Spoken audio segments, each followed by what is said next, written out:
বাংলাদেশ পুলিশের সহকারী উপপরিদর্শক পদে ৮,০০০ নতুন জনবল নিয়োগের প্রস্তাব করেছে পুলিশ সদর দপ্তর।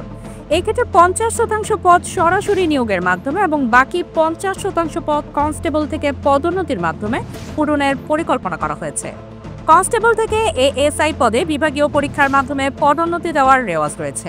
পুলিশ সদর দপ্তরের অতিরিক্ত উপমহাপরিদর্শক মোহাম্মদ আবুল হাসানের স্বাক্ষরিত এক চিঠিতে এই তথ্য জানানো হয়েছে।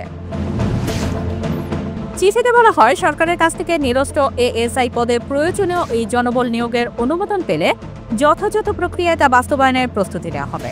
বাংলাদেশ পুলিশের সাংগঠনিক কাঠামো এবং জনগণের নিরাপত্তা ও আইন শৃঙ্খলা রক্ষায় সক্ষমতা বৃদ্ধির লক্ষ্যে এএসআই নিরস্ত পদে এই নিয়োগ অত্যন্ত গুরুত্বপূর্ণ। এছাড়া প্রস্তাবিত নিয়োগে সরকারের নীতিগত নির্দেশনা অনুসরণ করা হবে। প্রস্তাবটি ইতিমধ্যে স্বরাষ্ট্র মন্ত্রণালয়ের জননিরাপত্তা বিভাগ, জনপ্রশাসন মন্ত্রণালয় ও সংশ্লিষ্ট অন্যান্য দপ্তরে পাঠানো হয়েছে।